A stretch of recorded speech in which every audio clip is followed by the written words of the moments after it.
William Morrow and Harper Audio present The Lighthouse-keeper's Daughter, a novel by Hazel Gaynor, performed by Imogen Church.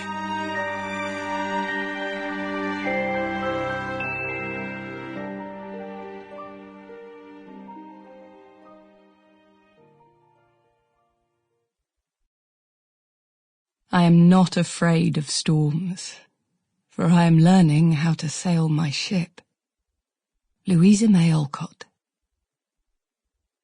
There are two ways of spreading light, to be the candle or the mirror that reflects it.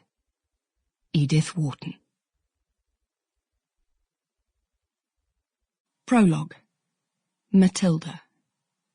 Cove, Ireland, May 1938. They call it Heartbreak Pier, the place from where I will leave Ireland. It is a place that has seen too many goodbyes. From the upper balcony of the ticket office, I watched the third-class passengers below, sobbing as they cling to their loved ones, exchanging tokens of remembrance and promises to write.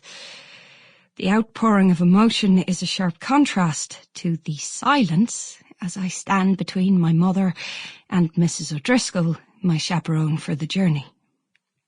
I've done all my crying, all my pleading and protesting. All I feel now is a sullen resignation to whatever fate has in store for me on the other side of the Atlantic. I hardly care anymore.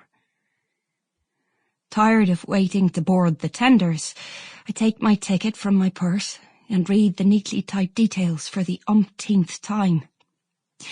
Matilda Sarah Emmerson, age 19, cabin class, Cove to New York, TSS California. Funny how it says so much about me, and yet it says nothing at all. I fidget with the paper ticket, tug at the buttons on my gloves, check my watch, spin the cameo locket at my neck. "Do stop fiddling, Matilda!" Mother snips, her pinched lips a pale violet in the cool spring air. "You're making me anxious." I spin the locket again. "And you're making me go to America." She glares at me, colour rushing to her neck in a deep flush of anger, her jaw clenching and straining as she bites back a withering response. "I can fiddle as much as I like when I get there," I add, pushing and provoking. "You won't know what I'm doing, or who with." "Whom with?" she corrects, turning her face away with an exaggerated sniff, swallowing her exasperation and fixing her gaze on the unfortunates below. The cloying scent of violet water seeps from the exposed paper-thin skin at her wrists. It gives me a headache. My fingers return defiantly to the locket, a family heirloom that once belonged to my great-great-granny Sarah.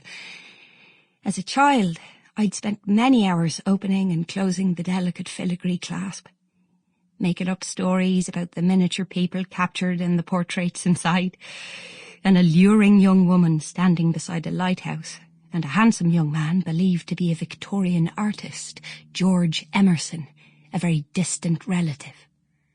To a bored little girl left to play alone in the draughty rooms of our grand country home, these tiny people offered a tantalizing glimpse of a time when I imagined everyone had a happy ever after.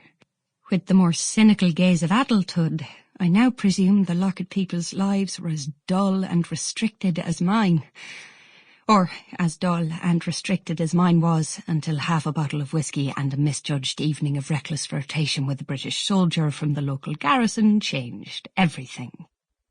If I'd intended to get my mother's attention, I had certainly succeeded. The doctor tells me I am 4 months gone. The remaining 5 I am to spend with a reclusive relative, Harriet Flaherty, who keeps a lighthouse in Newport, Rhode Island. The perfect hiding place for a girl in my condition, a convenient solution to the problem of the local politician's daughter, who finds herself unmarried and pregnant. At 1 o'clock precisely, the stewards direct us to board the tenders that will take us out to the California. Sample complete. Ready to continue?